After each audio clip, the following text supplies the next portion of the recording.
night may be long and the dark may be deep, but the answers are there to be found. Whether it's the normal, the abnormal, or the paranormal, you're in the right place. Let's go beyond reality. Welcome to the program. We are ready to start another week. Hope you are too. We've got a really good show ready for you tonight. In fact, we're going to be talking with a returning guest, Steve Ubaney. He'll be talking about his Who Murdered book series. I think when he was on last time, we were talking to him about Who Murdered Elvis. He's written other books, including the one we're going to be talking about tonight, Who Murdered FDR. This is a really important moment in American history, and the official accounts are that FDR died of natural causes, just before the end of World War II, in fact. But Steve has a different theory. And he presents the ideas and the evidence in tonight's conversation. Looking forward to that. We also have a lot of great guests coming up on the program, too. Tomorrow night, Chris James will be here to talk about Haunted Fort McIntosh. And he'll start the program. And then Bernie Taylor, who's also a returning guest, will come on and talk about heaven and hell. Dina Ray will be with us Wednesday night. She's going to talk about the New World Order, which is a particularly interesting conversation as we get into this whole coronavirus discussion with China and the aftermath. The world's going to be very, very different after this thing clears up. And the New World Order may be part of that. So Dina Ray will talk about that Wednesday night. And then Thursday, Lisa Campion will be a returning guest as well. She'll be talking about mysticism here on the program. So as you can see, a lot of great stuff coming up on the show. A couple things I'd like you to do. Go to YouTube and subscribe to our channel. Looking forward to reaching a few milestones there. So please come subscribe. There's no fee. Just go to YouTube, search for J.V. Johnson. It's very, very easy to find, and you'll be able to subscribe and access all our back episodes, like 500 of them there. A real archive of stuff. What else? Of course, Facebook is always a great place for you to keep track of what we've got going on. Beyond Reality Radio is our Facebook page, plus mine, J.V. Johnson. Find that as well. Follow both of them, and look forward to keeping you all informed with all of that. That's all we've got to talk about here. Let's go to break, and when we come back, we'll bring our guest in. Again, tonight we're talking with Steve Ubaney. He's an author, and we're going to be talking about his book from his Who Murdered book series. The book is Who Murdered FDR, Franklin Delano Roosevelt. That's tonight's program on Beyond Reality. We'll be right back. Please support the program. Go to patreon.com/Johaw. That's Johaw. Anyway, welcome back. We've got a great show lined up for you tonight. It's always fun to bring a good guest back to the program, and that's what we're doing tonight. Tonight, Steve Ubaney is joining us again. He is an author. He's written a series of books called the Who Murdered series. Included in that series is a book we talked about, I don't know when it was. It was a little while ago, but we talked about it, Who Murdered Elvis. That was a lot of fun. And tonight we're going to be talking about another book in that series, Who Murdered FDR, Franklin Delano Roosevelt. Of course, we're talking about 32nd President of the United States, and we'll get into that. But Steve, welcome back to Beyond Reality. It's great to have you back with us. Hey, it's an honor to be back on your show. So, it's always good to start with some basics. And one of the first questions I have here, when we look at this series of books that you've started to write, I think you've got a few completed in the series and some others planned. The first question is, at what point did you become so curious with these topics you decided to write books about them? That's a really good question. As we go through our lives, you go through middle school and high school, and in college. Some of us go to college, some of us don't. I went to too much college.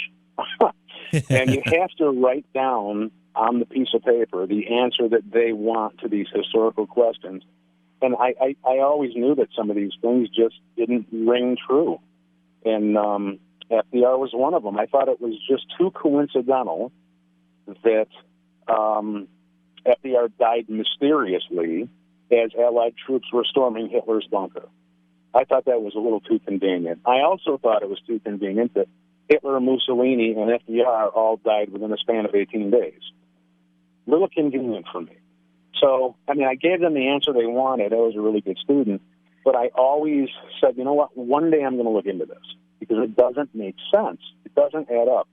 You can forget all the propaganda and all the fanfare. Facts have to agree. You can pervert a lot of things. You can't pervert facts. You can't pervert numbers. 2 and 2 can only equal 4. facts can only equal the truth if they're real facts. So I'm kind of a history detective. When something happens, we have a big event like the Princess Diana crash. My next book out is Who Murdered Diana, so you can pre-order that book on my website. When something big happens, like Diana dies or Elvis dies or a president dies or something like that, you have everyone is scrambling around for information. What happened, and everybody's just clamoring for information. And it's all tightly held, and no one's talking. But as the decades go by, and people aren't looking anymore, documents become declassified. You have deathbed confessions. In the case of FDR, one of his favorite cousins, Daisy Suckley, released her diary, and I'll get into that a little bit later on, and basically said FDR was being poisoned. So I'm one of these people who look long after people have stopped looking, and it's amazing what you find. History is important. It's really, really important. Some people say, "Oh, it's history. It's so important." It actually, it's very, very fascinating. So that's one of the things that got me going into the Who Murdered book series. And, here we are. I'm going to have, I did 2 books on Elvis, part 1, part 2, because the story just continued to grow. And this is Who Murdered Elvis 1, was the first part. And then the FDR one we're talking about tonight. And then Who Murdered Elvis 2 came out in 2018. And I'm very, very close to publishing Who Murdered Diana. So you can pre-order that book. I'll give you my website. Don't go to Amazon. It's too much money there. The better deal is on my website. Go to whomurderedbooks.com, all lowercase, one word, whomurderedbooks.com. And, you can order my books there much cheaper than Amazon. Amazon doesn't need your money. Okay? I get enough damn money. Save your money. Go to my website, order the books there. And you can pre-order Who Murdered Diana. It should be up here in the summer. But anyway, long story short, that's what scratches my itch. I like to uncover history that has been lost. And it's a fascinating ride. Yeah, and I think too many people go into a classroom, regardless of whether that classroom is a high school classroom, even an elementary classroom or a college classroom. They take the information that's being given to them and just assume it's all accurate and it's all gospel in some ways. And very rarely will they actually question it. But it's funny when you start to question some of these things. Anyway, not all of them. Clearly, a lot of what we're taught is factual and actual. But some of it, there's some gray area. And they don't present it with any gray area. They just present it as fact. And it's that curiosity that people like you, Steve, have that helps us uncover some truths that we may not otherwise have found. That's very true. And I do, and I probably invented this. I don't know, maybe somebody else came up with it, but I do this thing called the 5 times rule. I get something that doesn't make sense in my mind, and I ask why. And then I come up with the answer and I ask why. And I come up with that answer and I ask why.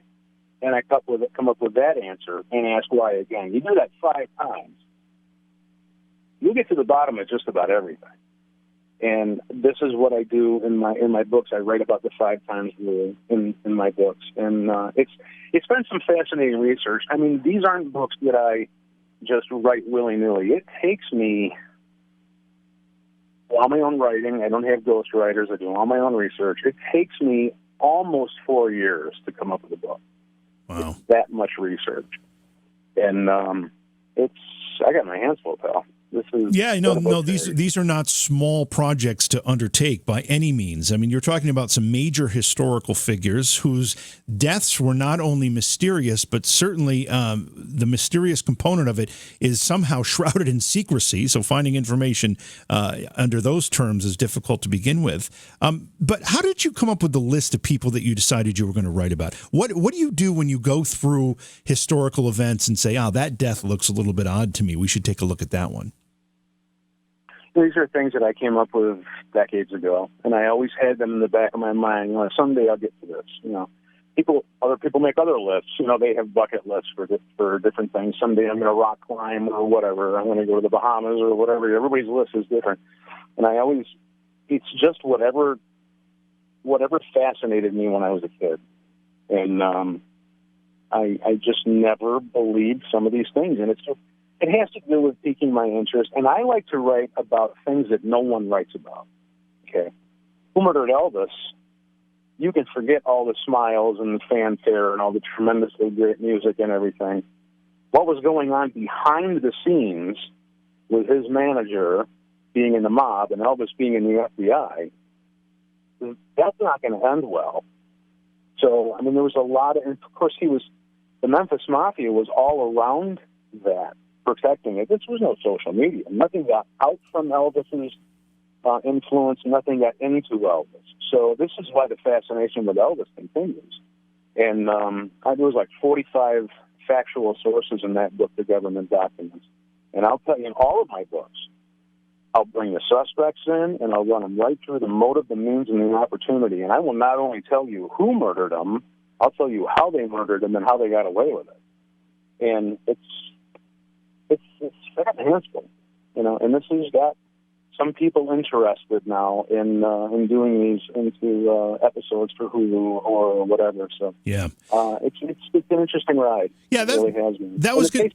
That was going to be another point I was going to make and ask you about. In fact, there seems to be a real fascination with true crime and murder that seems to have some conspiracy associated with it. A lot of people are consuming, whether it's Hulu or Netflix or whatever it happens to be, series about these topics. Is this a new appetite, or do you think that maybe pop culture entertainment has finally struck a nerve with people?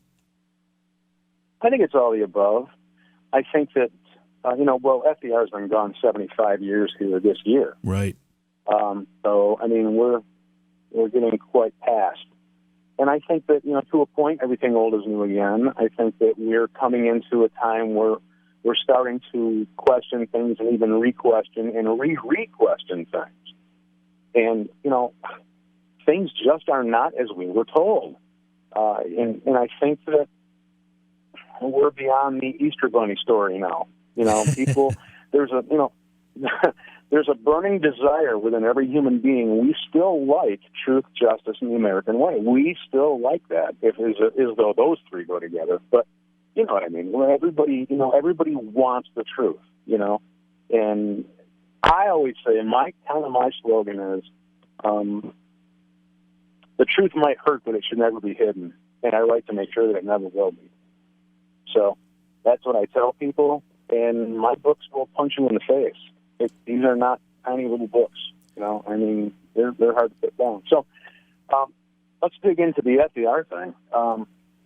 Everybody was told that he died at the advance of his polio and whatnot. He had some very interesting doctors. He had, of course, he was a Navy man. He was Assistant Secretary of the Navy, but he trusted the Navy very, very much. So he had Admiral Ross McIntyre. Try that sometime. There's a for you. He was the White House physician. He was a Vice Admiral and the Surgeon General of the Navy, and he was FDR's personal physician from 1932 to when he died in 1945. He ended up writing the book in 1946, The White House Physician.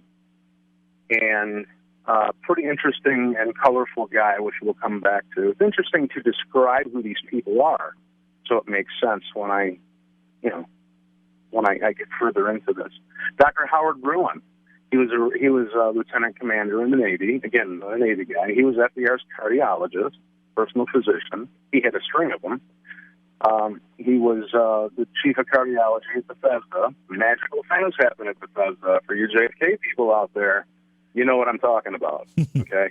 JFK's brain magically disappeared. That's right. Bethesda, and it's never been seen again. And his face, JFK's face magically regenerated itself from the side shot. How very interesting. So magic things happen at Bethesda. And I'll come back to Bethesda a little bit later on. Howard Bruin was present at Warm Springs, Georgia, when FDR was murdered, and he was murdered.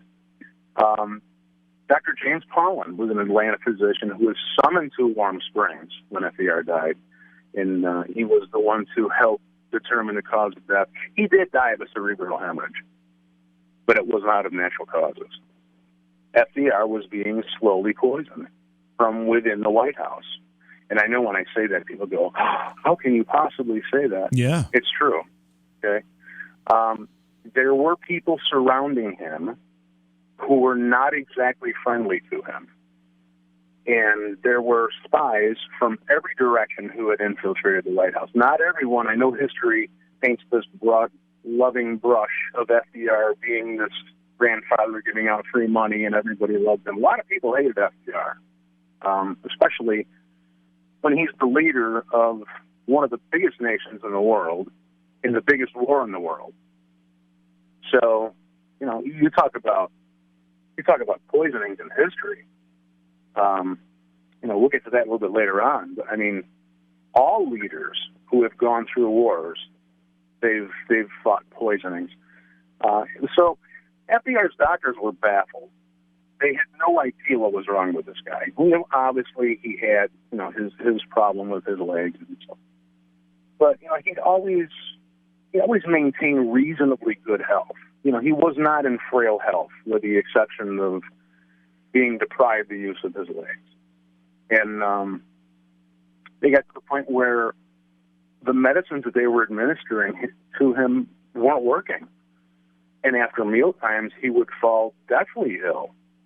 And he would, you know, his health was constantly in this bipolar schism. You know, he went from, you know, this twinkling-eyed, you know, snappy, quick-witted Roosevelt to this frail person who was near death, running a temperature, and they couldn't figure out what the hell was wrong with this guy. So they take him. All the doctors are baffled. Now, this is the era of the Waltons, okay? The doctor on Walton's Mountain back then, this was the era of the Waltons. The doctor on Walton's Mountain probably wouldn't have been able to figure this out either. So they take him to the doctor of the day, Dr. Frank Leahy, world-renowned surgeon, teacher, medical administrator, and he went on to be the founder of the Leahy Clinic in Boston in 1923, which is still a fantastic facility, up and running. They take him and say, what is wrong with this guy? We have no idea what's wrong with him. So they use 1944, March of 1944. And Frank Leahy examines him, and in your research, every now and then you get lucky. And I got lucky. Symptoms that were published by the History Channel in 2011, the laundry list of symptoms that they said FDR was suffering from did not align with the advance of polio. They aligned with the advance of poisoning. So every now and then you get lucky. So Dr. Leahy, you know, his memo was released in the History Channel. You can go look it up. And further digging at the FDR library in Hyde Park, New York, which I basically lived at, going through this, researching this incredible thing that I was researching. It will spell out exactly what they are. He did not die from the advance of poisoning, or from the advance of polio. Polio, right? And there were other stories. Someone wrote a book that he had a dot over his eyebrow that was cancerous, and it was creating all these problems. I've known enough people who have passed away from cancer, unfortunately. They tend to just fade away and die. They don't go bouncing back and forth. You know, it's a great theory. It was written by doctors. I'm sure if indeed he had that would have been the case. Doesn't align with the symptoms outlined in Dr. Leahy's memo. So, you go 1943 at the Tehran conference, and I put these pictures out of my book. I want people to, we're losing this history. We need to keep this history going. Okay, it's not being taught anymore. You look at the pictures of FDR at the Tehran conference, you know, you can tell he's quick-witted and sharp, and he's right on it. Combine that 28 months later with the Yalta conference, he's basically a corpse.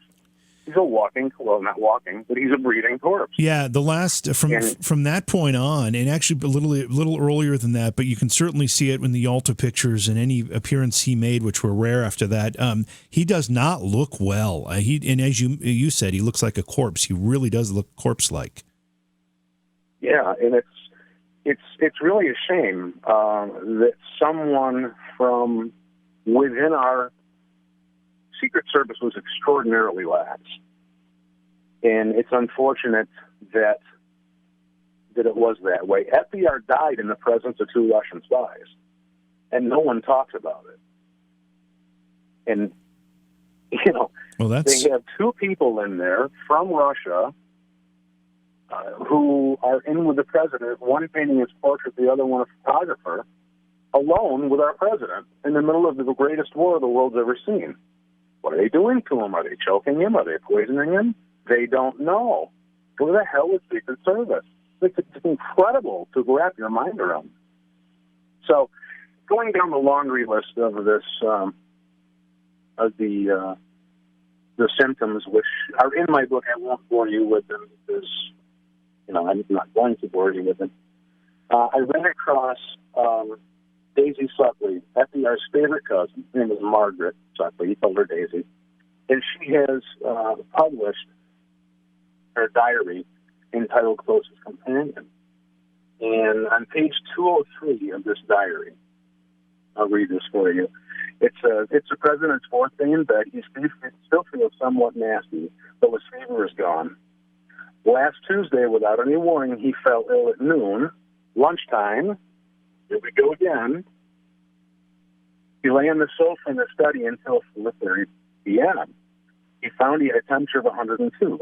Dr. McIntyre found, get ready for this, Dr. McIntyre found it was a toxic poisoning, but they couldn't describe anything to it. Wow. This doctor knows he's being poisoned. They can't figure it out.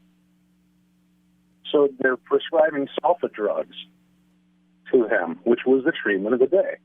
So you have to ask yourself the question. Numerous times from 1943 to 1945, FDR has been reported being ill shortly after his meal time. But when he leaves the White House and he goes to Warm Springs, Georgia, he's all invigorated again. He comes back healthy. I'm suspicious. So you have to ask yourself, what would they be poisoning this person with that wouldn't be detected? Well, I'll save it for the book, but I will tell you, I'll tell you the sizzle, not the steak, okay? We're used to thinking that the United States is the leader of the world in medical prowess and so forth, and today we may very well be. I think we're showing that in COVID-19 and how fast we're trying to come up with things to counteract this wicked virus. Back in the 1940s, that wasn't the case. Europe, those countries are quite a bit older than we are. And Europe had determined that this common household substance was poisonous, and they banned it in 1922. Here we are. The only way we would know about this is if someone was going from our White House across to Europe and to Russia and back to our White House. There are people within the White House who are not very friendly with FDR. So just elaborate on that just a little bit. And I'll come back to the history of poisoning. In my book, I lay out the spies that were in and around FDR. The people who have tried to kill FDR, the Duquesne spy ring was a Nazi spy ring. It was the largest spy ring in American history at 33 members. And their mission was to assassinate FDR and sabotage America from the UN. They ain't playing games.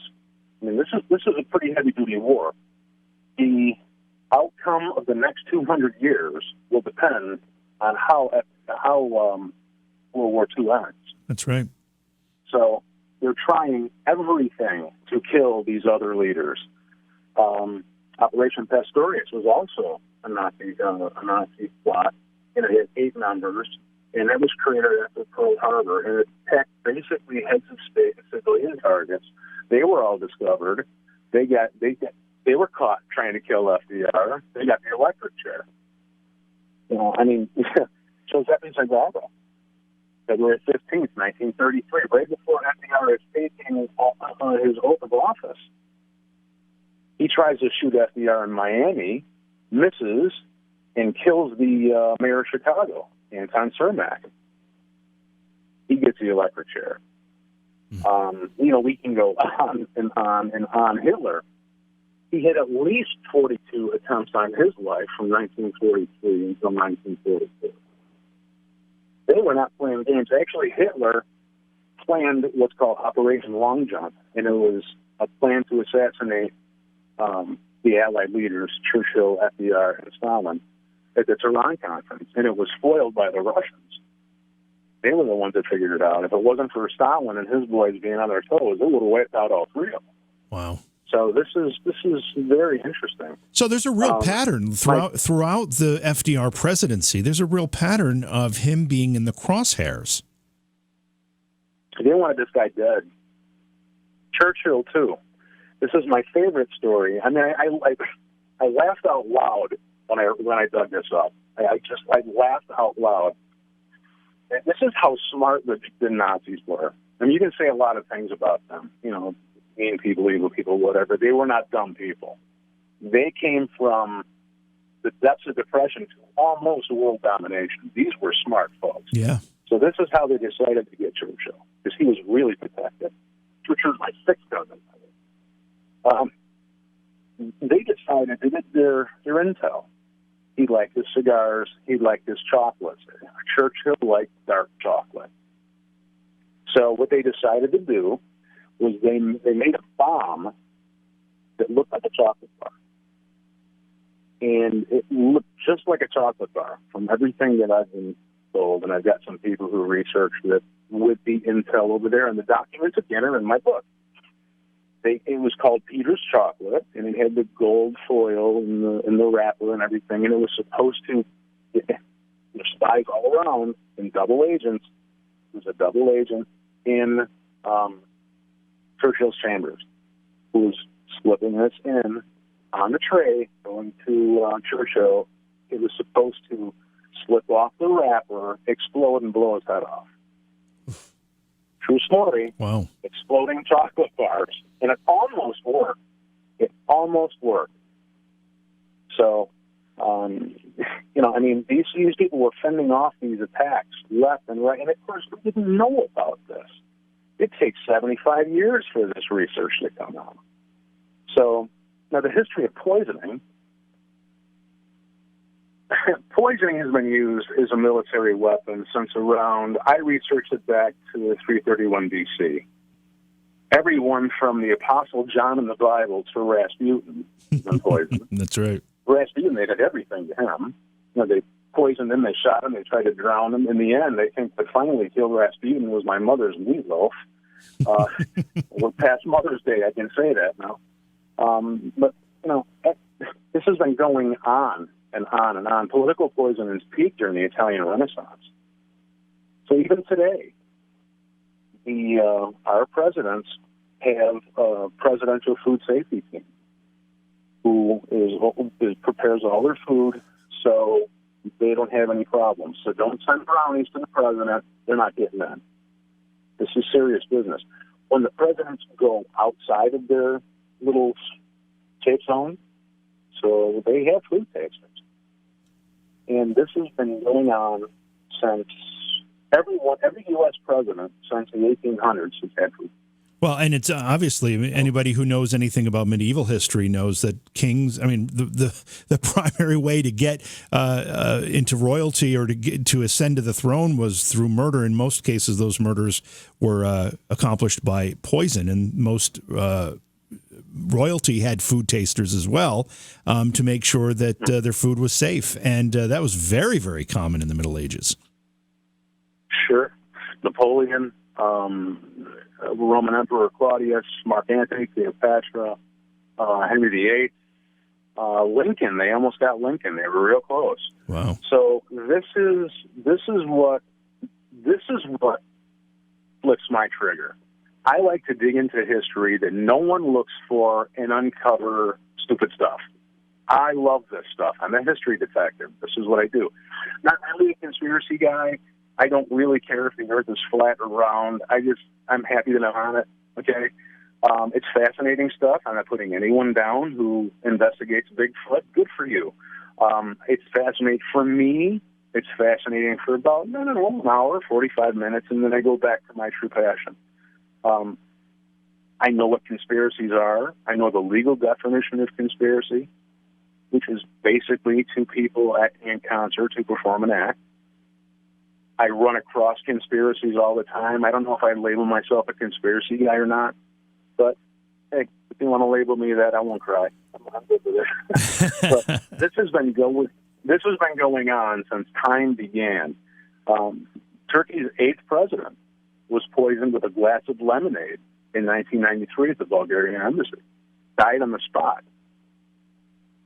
So you fast forward to World War II, the gateway is wide for all of this. I want to talk about FDR, the man, the president, for just a minute, so people can get a sense of perspective. How his presidency was so unique in many, many ways. First of all, he took office during the depths of the Depression, and he had to guide and lead America out of the Depression.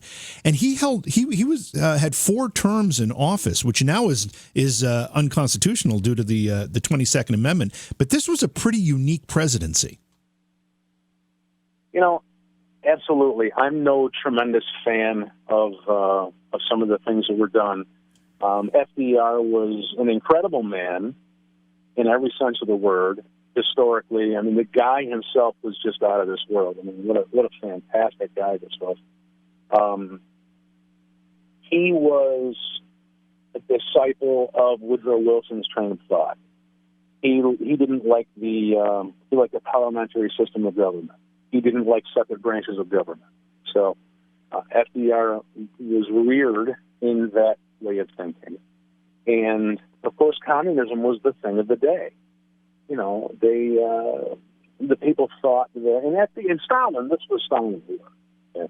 Stalin would extend all expense-paid trips to people in the media, people in academia, people in Hollywood to come over to the Soviet Union and look at this great new system of government, this communism, where we escaped the peaks and valleys of capitalism and your markets, and everyone's cared for cradle to grave. And when they went over, they were treated like royalty, and they were taken to what they called, quote unquote, a Potemkin village, which was a phony village. They were cardboard, and they were given when they left after the stay, they were given pamphlets and leaflets and material on how to transform America into this new wonderful system of government called communism. And they didn't know any different. They thought they were doing the right thing. They didn't know what they know today. So FDR was kind of coming to power in this new, or being reared politically in this new system of this new ideology that was happening. And they started the CPUSA, the Communist Party of the United States of America, which is still in existence, by the way, in New York City. So if you get bored sometime, go to the CPUSA website and look at what political talking points they're pushing. You might be surprised. Very interesting time period.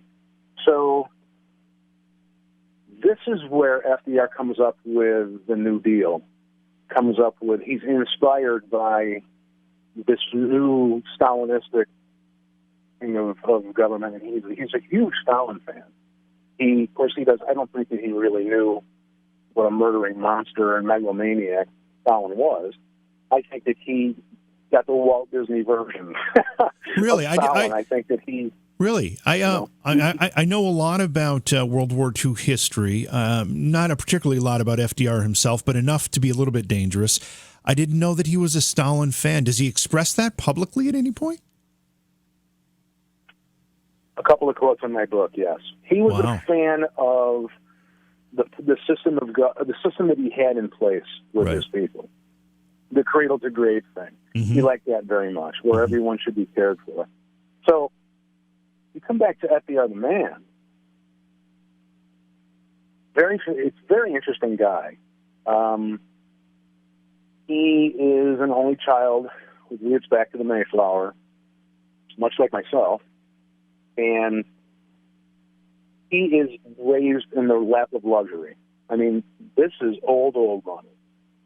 At a time when people are bringing home $30-40 a day, his family's worth millions. And if you go to Hyde Park, New York, and you, which everybody should go, and tour the mansion, and they just redid the Hyde Park museum, and above it is the National Archives, where I changed my residence while I was writing. It's really a fascinating thing, but you start to realize what old money is. And a quarter mile down the road is the Vanderbilt Mansion. This is where the old guard money was. So this is what he was raised in, silver spoon the whole way, and then he gets this polio thing, and he's paralyzed. Can't use his arms or his legs. He falls off the political radar, and he's bedridden. And they think that's it for this guy. So out of sheer will and determination, which is just incredible, he has bars put in over his bed, and he manages to regain the use of his arms.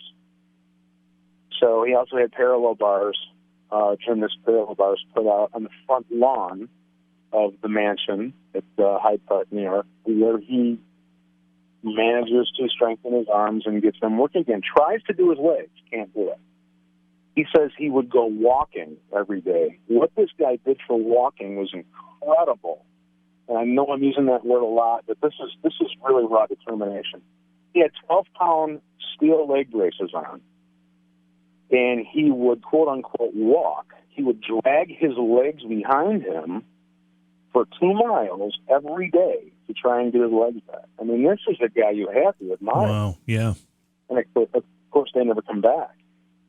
So there's some true grit to this guy. When Giuseppe Zangara, I'm sorry, I butchered that man's last name, tried to shoot FDR before the inauguration, and he kills the mayor of Chicago. FDR doesn't flinch. He grabs the bleeding mayor and pulls him aside, just like a war hero. Wow. This is incredible. I mean, the guy that this is, he's brave, incredibly eloquent with his speech, very quick-witted, and he could talk to the common people. And they just loved it. Of course, he had a media that was fawning over him, that never showed his leg braces or his wheelchairs, because back then, they thought that if someone was in a wheelchair, if there was something wrong with you physically, you had something wrong with you mentally. Of course, now we don't know those things. But, you know, in doing some digging into FDR, I gained a lot of respect for the man himself and what he had to go through. And some interesting parallels between FDR and Trump, actually. Now, I'm not going to get political. I don't care who you vote for. I don't care if you vote. I'm not that guy, okay? But historically, there's a little list here that I find pretty fascinating. Both were wealthy New Yorkers. Both families made their money in real estate. Both ran on a platform of trying to help the worker. Both had plans to overhaul the American economy. Both went directly to the people with their message. FDR had fireside chats. It was radio, when radio was the communication channel of the day. You know, a radio was, you know, huge. It was a huge piece of furniture. That's right, yeah. In your living room. Big console. And everyone would gather around. Right. Trump uses Twitter. Goes directly to the people. Trump was accused of Russian collusion. FDR died in the presence of 2 Russian spies. And you know, I'm not going to continue this because I could go on forever and ever, because the parallels between these two are really incredible. So when you buy this book, I can sit here and tell you all day long how they killed him and who killed him. That's nice to know, but I want people to learn the history. It's important because it's not being taught anymore. And it's like dominoes in a line. You remove one domino, You remove one generation from this. There's no one going to tell you this anymore. So it's important that people learn this. So back to FDR and his death. Incredible stuff going on. He's in Warm Springs, Georgia, and he's the guy is. I don't even know how he was alive then. I mean, he looked like a corpse. He looked terrible. He was gray. All symptoms of this type of poisoning. He was suffering from everything, and he was planning a barbecue, and he was going to soak in the Warm Springs, and he's having his portrait painted. And this is interesting. This is where the Russian spy aspect comes into play. FDR has communists and Russian operatives all around him in the White House. And, everyone from Harry Dexter White to Alger Hiss. We know this now. We didn't know this then. Right. So they had infiltrated the Public Welfare Committee, the U.S. Treasury. The U.S. Treasury was run by communists. Okay? That's how nuts this is. The War Production Board, the Labor Advisory Board, the Department of State, the Attorney General's Office, Agricultural Adjustment Administration, National Labor Relations Board. All of these departments in government had been Russian and or communist infiltrated, and they were running these things. So the woman who was painting his portrait, and this is one of the ways they got him. When he would go to see Stalin in one of these meetings, the Tehran Conference or whatever. Stalin knew more about FDR than FDR did. He couldn't do everything was being reported back to Stalin, as well as Hitler. Where the intel was pretty good from what they had. So,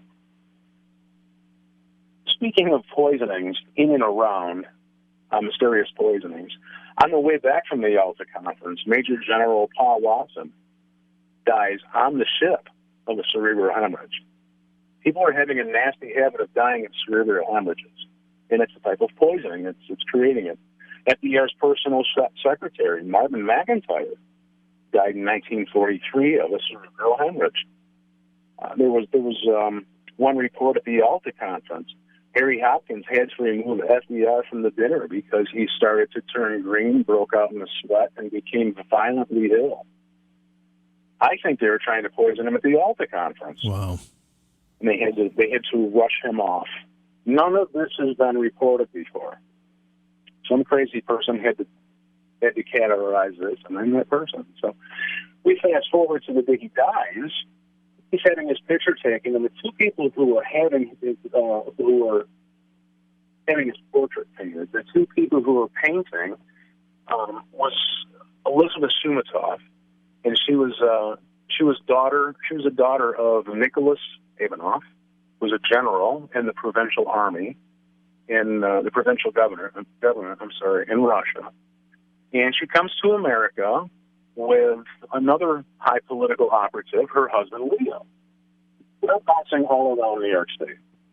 And they're in some variety of Russian connection because he ends up with no business experience going to work for the Sidorsky Aviation Corporation, another Russian. So in her book, in Elizabeth Shumatov's book, she writes that her husband came to America on a mission from the provincial government headed by Alexander Kerensky. She's there alone with FDR painting his portrait. Mm-hmm. She's accompanied by her photographer named Nicholas Robbins. It's not his real name. It's an alias. His naturalization papers are Kubakinski. Oh, wow. Nicholas Kubakinski. He's also a defected Russian. All right? So his line of names go from Nicholas Kubakinski to Nicholas Cobbins to Nicholas Cobbett to Nicholas Robbins. So here we have two Russians in painting the president, our president, in the biggest war the world has ever seen. One on a mission from the provincial government, the other one under alias names. What the hell is Secret Service doing? So what are they doing with our president? It's incredible. Yeah, really, and a lot of people. a lot of people may not remember or realize that even though the United States and the Soviet Union were allies in defeating Nazi Germany, toward the end of the war especially, they became really bitter rivals. The post-World War II world was going to be dominated by those two nations, the United States and the Soviet Union, and each one was looking for an edge over the other, and particularly as they mopped up the spoils of World War II. So it's very, very feasible. And it makes a lot of sense that these types of espionage efforts, and in this case an assassination, was part of the plan. For sure. Stalin, I probably could write an entire book on Stalin. I won't, but I probably could with everything that I've uncovered. Stalin had his eye on the post-war world, for sure. He was, FDR and Churchill, they viewed Stalin as the monster that he was. And they were very fearful of what would happen if he got his way. His way was to spread his brand of communism throughout the entire world. He wanted to rule the world. FDR didn't want that. FDR wanted the four policemen of the world. Everyone would run their hemisphere so this never happened again. Those four policemen were China, the Soviet Union, the United States, and Great Britain. Stalin didn't want to split the world with them. He wanted to rule the world. Big problem. Stalin was probably the greatest megalomaniac in history. He murdered everyone in the Politburo that stood against him. Lenin's wife, Krupskaya, sorry if I murdered that name, Krupskaya, she used to say that Lenin made notes that Comrade Stalin is too rude and too dangerous. Get rid of him. And they used to make fun of him. They used to call him Comrade Filing Card, Pen Pusher, the Gray Blur, because he was the party secretary. All he did to gain power was mysteriously kill the people who were in front of him and memorize what Stalin had mentioned and had memorized Stalin's speeches. So he gets married to his first wife. Her name is Cato. He has her poisoned in 1907 after 18 months of marriage. All of her death records are destroyed. So he gets married again, and his second wife, wife number two, starts to become a little bit serious about government. She starts going to universities and learning a few things. She starts questioning Stalin. She ends up dead. Stalin's doctor, Professor Dmitry Plotnov, he was the doctor for everyone in the Politburo. He used to massage Stalin every day. Everyone told this doctor secrets. But he magically ended up dead. This guy was really, really something. So, we're in Spain, Georgia. Everyone is thinking, well, FDR is giving Stalin everything that he wants. They have a common enemy against Hitler. Why would anybody possibly want to kill FDR? Here's FDR munching down on Stalin's vodka and caviar. Oops, that's not a good idea for a guy who poisoned him and did the Great Purge. It's just incredible, really, how trusting and naive the Secret Service was. And, somehow when they tried to poison Lincoln, that got a little lost with FDR, and the Secret Service was definitely not doing their job.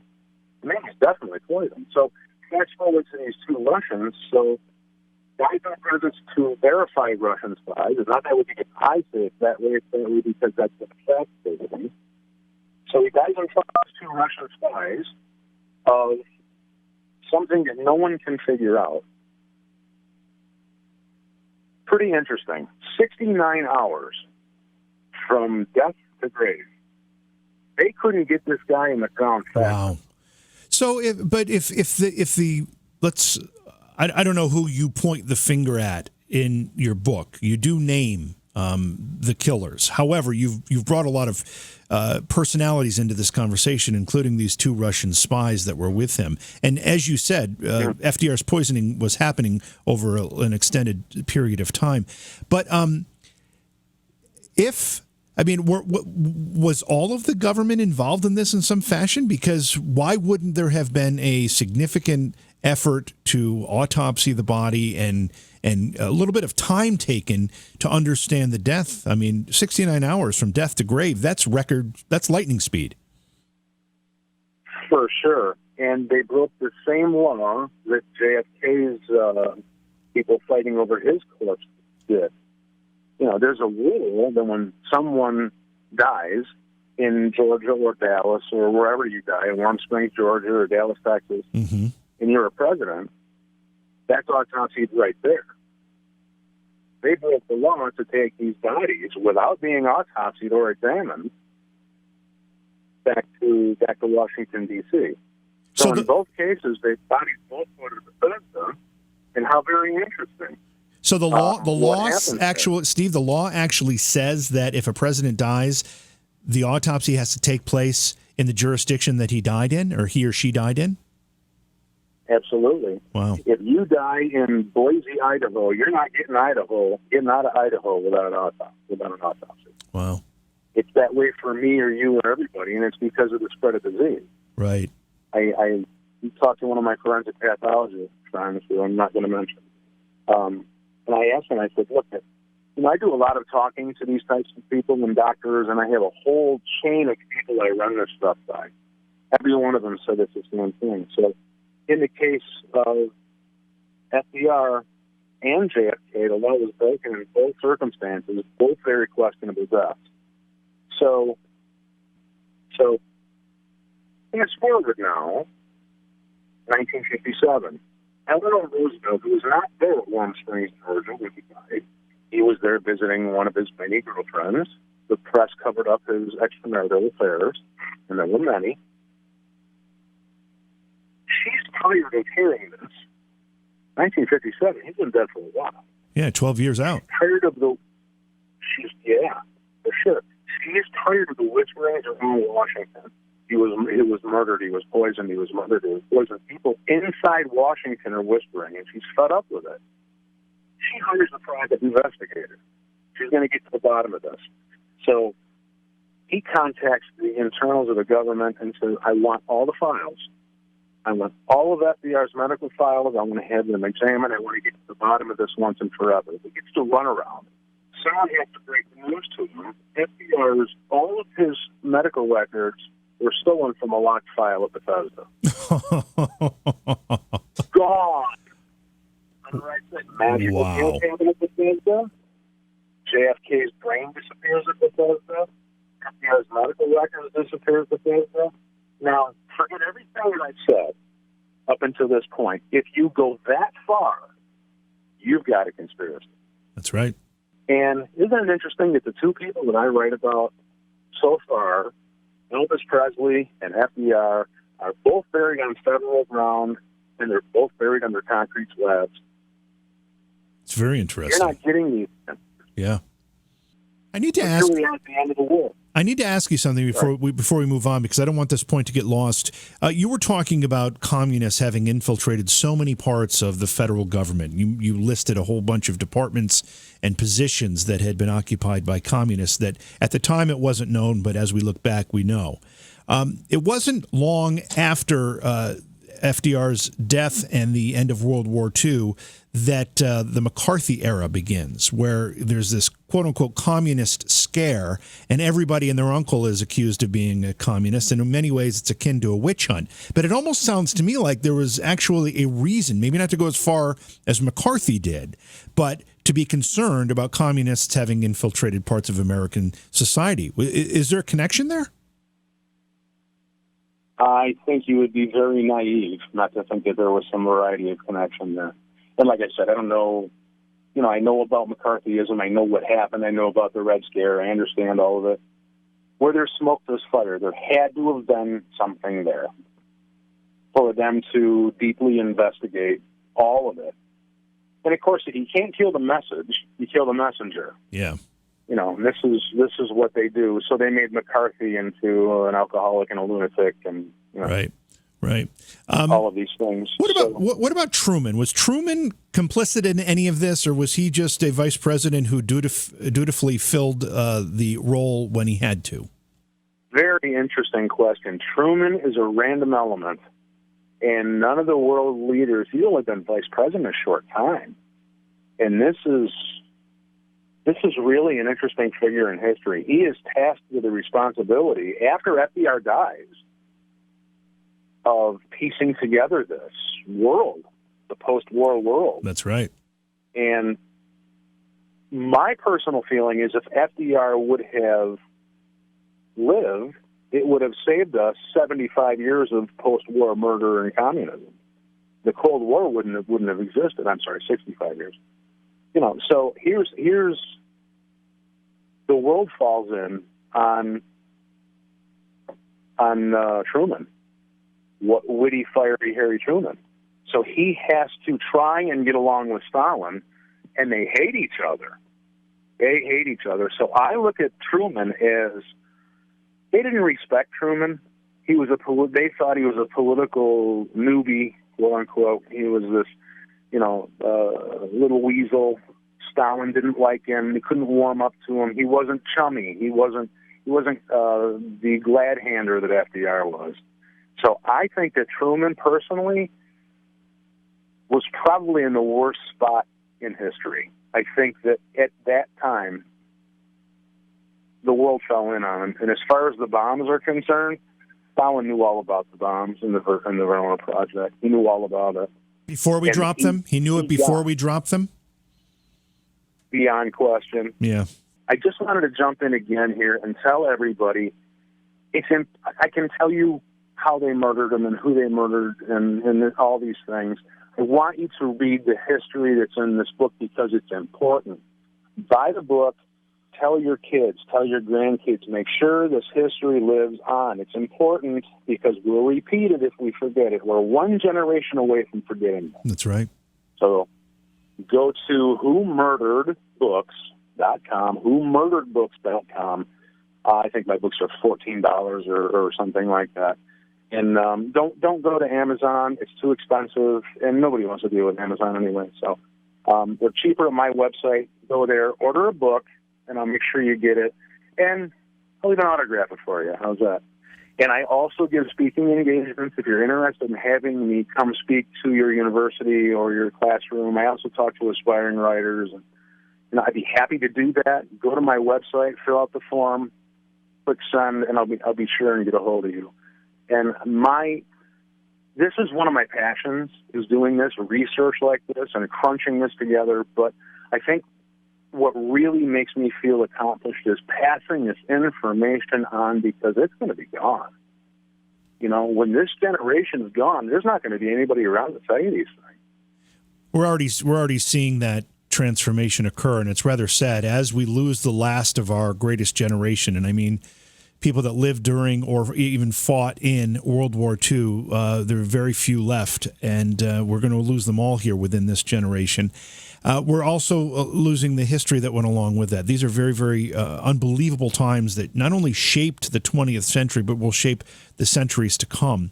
And we had a discussion the other night, Steve, about the Holocaust and the statistics about the number of people that either don't know what the Holocaust was or don't believe it occurred is staggering because, again, the generations are becoming too far removed. Absolutely. And it's not that far removed for me. My grandfather's two brothers, one was in D-Day and one was wounded in the Battle of St. Lo. And I've got all the stories. And, I mean, everybody who fought had a story. That's right. And it's important. And some of that is in this book as well. So it's important that this live on. At a time, which is nauseating, they're tearing down monuments. They're tearing down statues. Look, I know. This needs to stop. Every monument, every statue is there for a reason. It tells a story. If the story was a mistake, then you leave that monument there and you learn from the mistake. I agree. You don't tear down that monument or that statue. It's asinine. You're removing history. Yep, I agree with you. Agree with you completely. It's sickening what's going on right now. I mean, if you pull out all of this information out of the history books and you tear down all the statues, you don't think this is going to be repeated in 100 years? Yeah. They're not going to have the lessons. You know, I really don't want anybody to go through the Holocaust again. I don't want to go through another World War again.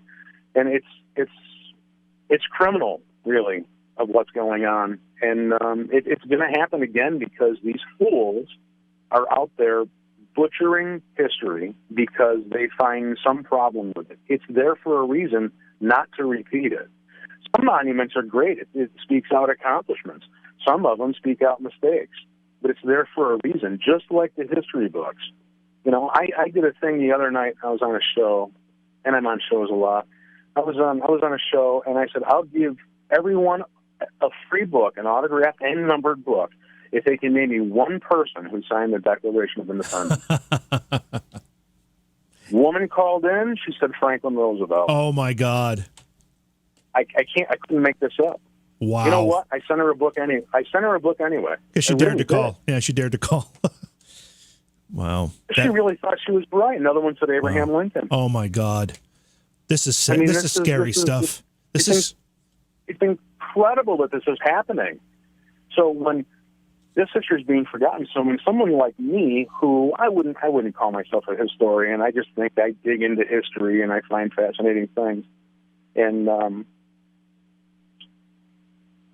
someone like me who comes out and says, FDR died mysteriously, it was not as we were told, we have definitely been lied to, history is telling the tale, the facts are coming out, they look at me like I've got two heads. You know, I mean, it's interesting the next generation is more involved in escapism than reality. Yeah. They're more involved in their video games and their cartoons and their tattoos, which is all escapism. They don't want to deal with reality. I don't know why. I don't know if they're afraid to. I mean, I'm not to say that all is. I can't paint them with a wide brush. There's some people I was speaking the other night, and somebody invited me to speak, and they were young people, and they were fabulous. They sat there and they listened to this, and their eyes were just a twinkle, and I was just so happy because this needs to live on. Otherwise, the people who bled the ground red and who are buried over in France, yep, they die for no reason. Criminal. Yeah, criminal. It is. But it needs to live on. It is, and I think we're also seeing a macro experiment in how history repeats itself. We're watching in front of our eyes people lose sight of the lessons that were learned, and as the generations follow. And you can see how the mistakes will be repeated. But let's hope that people like you, Steve, continue to deliver this message and these messages and tell these stories, and we'll get through this. I have to ask you, though, before I have to let you go here, and try to end on a bit of a more comical note. Have you seen the film The Death of Stalin? I have not. It's on my list, though. I don't know if it's a Netflix original or not, but I watched it on Netflix, and it's a very well done movie. It's a comedy for the most part, but also tells a story, and it also points out the I don't know if fallacies is the right word, but certainly the faults or the disadvantages of that system as people scramble to position themselves for power on the death of a leader like that. But it's very, very funny, Steve. So if you have it on your list, I'd move it up a few slots on that list and watch it based on what we just talked about, because I can tell you'd get a real kick out of it. Well, I'll tell you what, I've got 3 books to write in the next 2 years. I won't be watching much of anything. Yeah, that makes sense. I want to go back to before I let you go, I want to go back to your books again, just to, again, tell people. We've got Who Murdered Elvis, which has 2 editions, right? Is it a Part A and a Part B, or is it a Part A and an expanded Part B? It's a Part A, and then it's a 5-year anniversary. Okay. So the 5-year anniversary has things in it the first one doesn't have. The first one has things in it the other one doesn't have. Gotcha. Okay. Tesla will come out next year. Who Murdered Diana? I'm taking pre-orders for right now. Okay. So go to my website. If you want that book, the pre-orders will all be autographed and numbered. They're the only ones that are going to be autographed and numbered, and I'll number them in order of the people who have placed orders. And I'll tell you what, people are pre-ordering that book like you wouldn't believe. That's great. Well, That's a global phenomenon. I suppose these others are as well, but there's something about Princess Diana that captures people that wouldn't consider themselves historians. She was perfect. She was classy. She was sweet. She was cute. She had this electric blue eyes and this blonde plume of hair, and she was so statuesque, and she was so regal. And of course, we don't know what to do with pretty things. We have to kill them, right? Butterfly wings, we have to touch them, and that's the end of the butterfly. Yeah. This is what we do with things that are beautiful and special, and we've done it time and time again. So by my count, you've got 3 books scheduled for release, so we should be able to get you back on this program 3 more times at least. Well, I'll tell you, it's always a pleasure to come on a show where I can really delve into things. Sometimes I get asked on a show and say, "Okay, Steve, you got a half an hour. What am I going to do in a half an hour?" Right, exactly. I was on Coast to Coast with this. I was on for 3.5 hours. Wow. Yeah. What am I doing in a half an hour?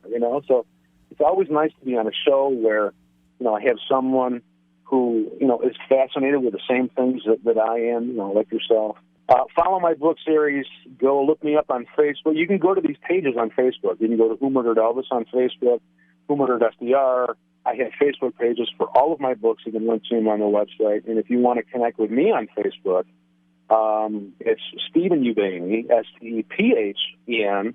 I'm on Facebook, and I can tell you about book releases and other interviews and things like that. But I can tell everyone, from here to eternity, Elvis Presley was murdered, and I have the documents to prove it, and FDR was murdered, and I have the facts and the documents to prove that as well. And Princess Diana is next, and I'm going to rock the world.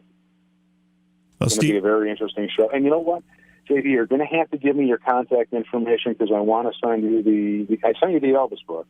I want to send you the FDR book as well. That'd be terrific. I'll make sure you get that. And Steve, thanks for the work you're doing. It's important, as you said, to tell these stories and make sure people keep them in at least in part of their minds, if not in the front of their minds, because this stuff is important stuff. And if we forget it, we're gonna repeat it. Society needs these works. These works. Every word that is written is a little soldier against the war of ignorance. You have to write these words. You have to get them out there. It's your duty. You got to do it. Yeah, very important point. Stephen, thanks so much for being here. Always a pleasure. Look forward to having you back. JD, always a pleasure. I will always do your show.